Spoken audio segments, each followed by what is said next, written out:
In the previous class, we have started the source classification of vibration and we have discussed first two sources of vibration. In this lecture, I am going to discuss about the remaining three sources of vibration. Resonance. Okay, so we know what is in by resonance. When the natural frequency of the system matches with the forced frequency of the system, then the system will vibrate with high amplitude. Okay, so that is called as resonance. In the case of rotors, the speed at which resonance occurs is called as critical speed. Okay, so you might have done the experiment on a critical speed of shaft. Okay, fine. So the perfect example for resonance is an automobile at highway. So in the automobile, when the acceleration increases, so at a certain point of time, what will happen is the system starts to vibrate. Okay, so further, if you increase the acceleration, then the amplitude of vibration will be reduced. Okay, so at that particular speed the amplitude will be high, that is called as resonance. So resonance is the third source of vibration, and these are all the mode shapes, the shape at which the system vibrate. So this is for the mode shape for first bending, and this is for second bending and third bending, fourth bending and fifth bending. Okay, so the first natural frequency is 51 hertz. Then further, if you increase the frequency, then after 52 the amplitude will be reduced. So further, if you increase the speed up to 308, then it is second natural frequency. Then the third natural frequency is 750 hertz. Then the fourth natural frequency. Further, if you increase the frequency, obviously you will get n number of frequencies depending on the degrees of freedom. Okay, so the number of natural frequencies depends on the number of degrees of freedom. So key indicators of resonance. So at resonance, we will get an audible pure tone. So a sharp noise will be there.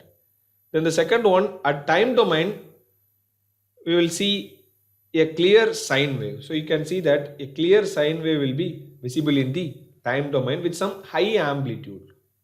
Then the third one is a single tall peak in the frequency domain. Okay, so if you convert the time domain signal into frequency domain signal, you will get a tall peak at the operating frequency. Okay, so this is how you can identify the resonance.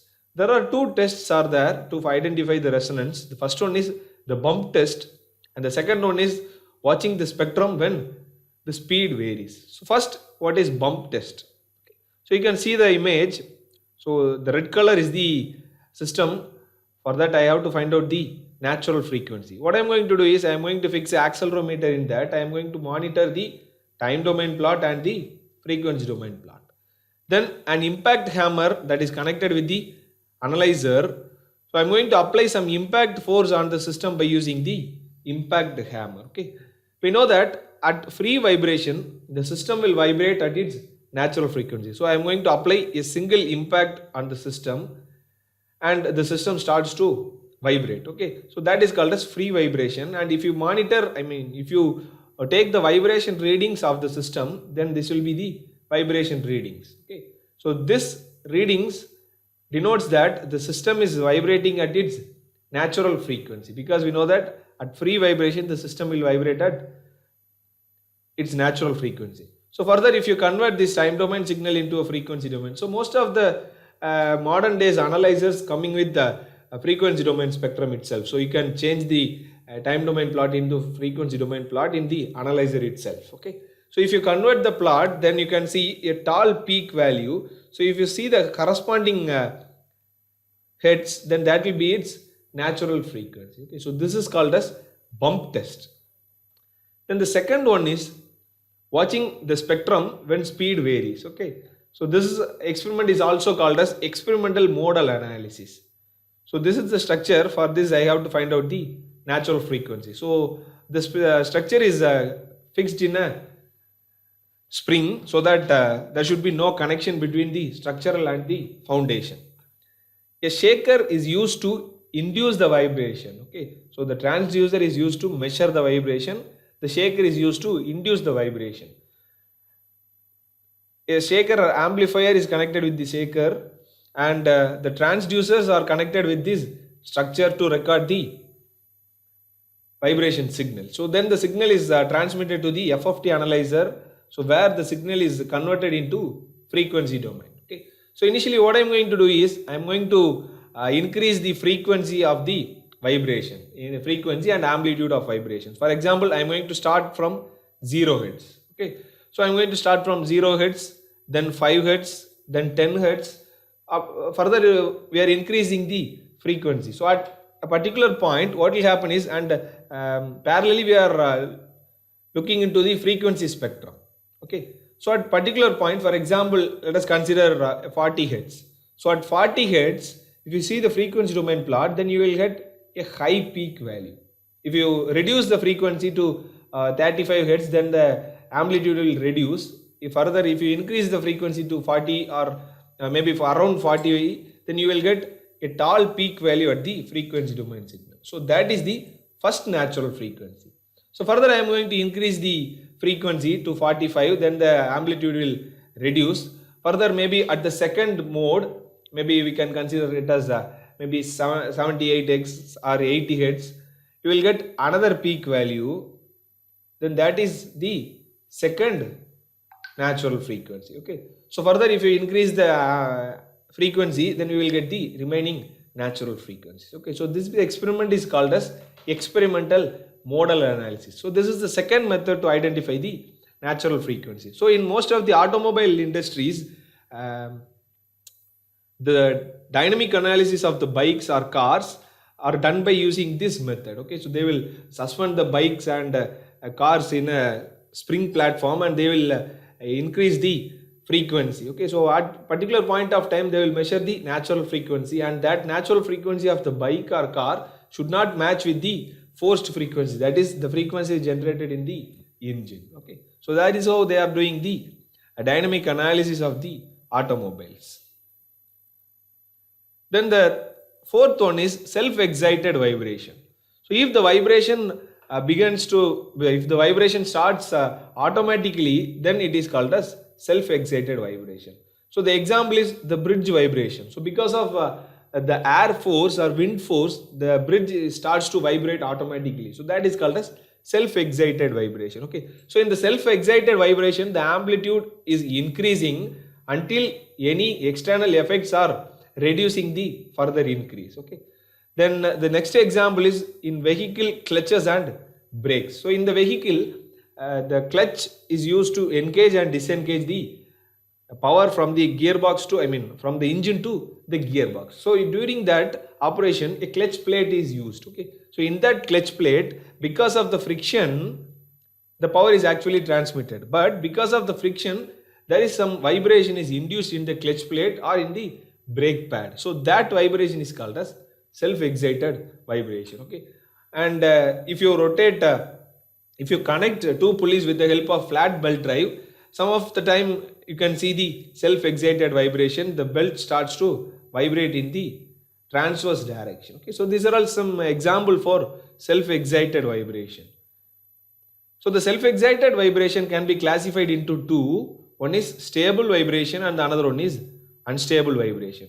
In stable vibration, at the initial stage the amplitude is high, and at the final stage the amplitude is very low. So maybe it's just like a damping system, damped vibration system.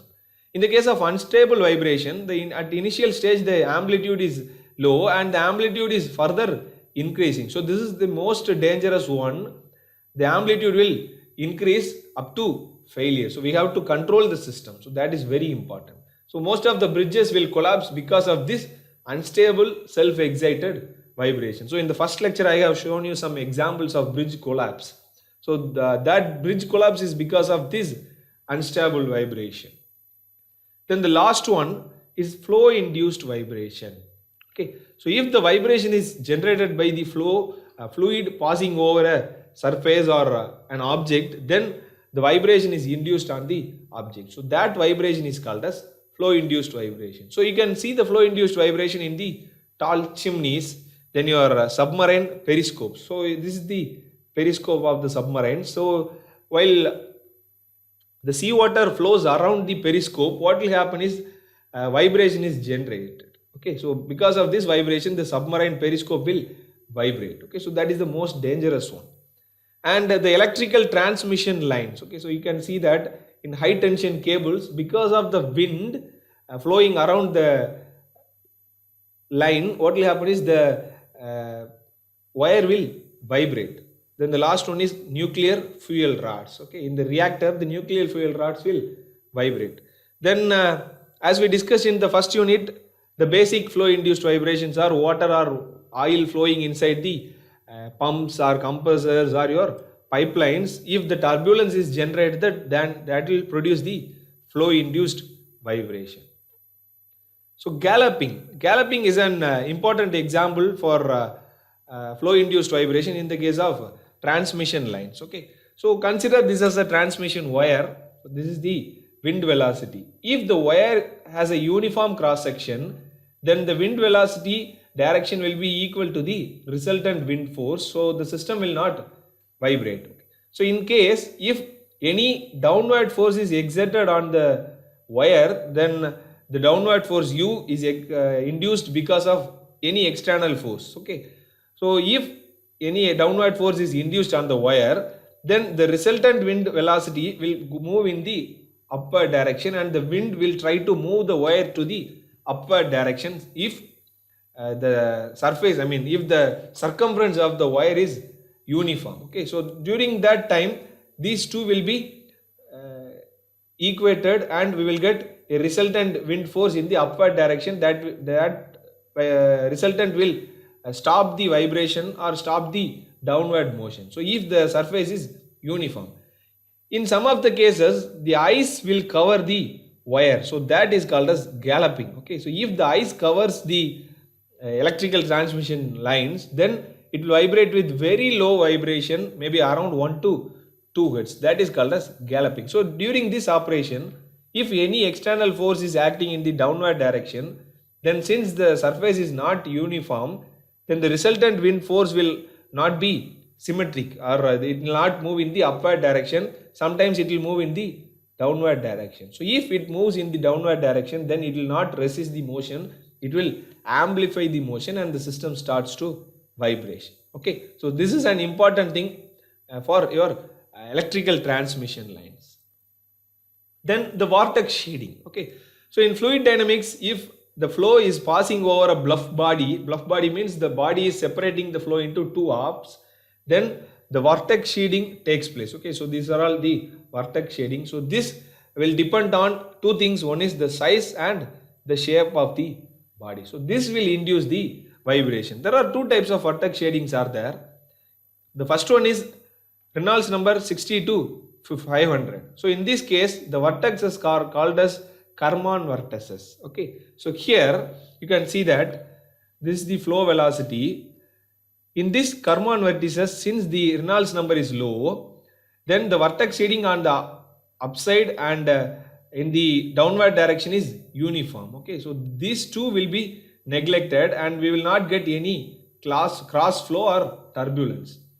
If the Reynolds number is greater than 1000, then what will happen is, then vortex on any one of the side will be high, and that will produce the cross vibration. So the vibration will be produced like this. You can see that here 3 and 3 will get equaled, and here you have 3, and in the opposite side we have 4 vertex. Okay, so this will produce a cross vibration. Okay, and this vibration frequency can be measured by using this equation. So in that, Stokes number is equal to Ft divided by V, and the Stokes number for the vortex shading is equal to 0.21. So here D is the diameter and the V is the flow velocity. So this F is the vortex shading frequency. Okay, so this vortex shading frequency is calculated to identify the fault, because if you measure the vibration signal of this flow induced vibration, and in the frequency domain plot, you will get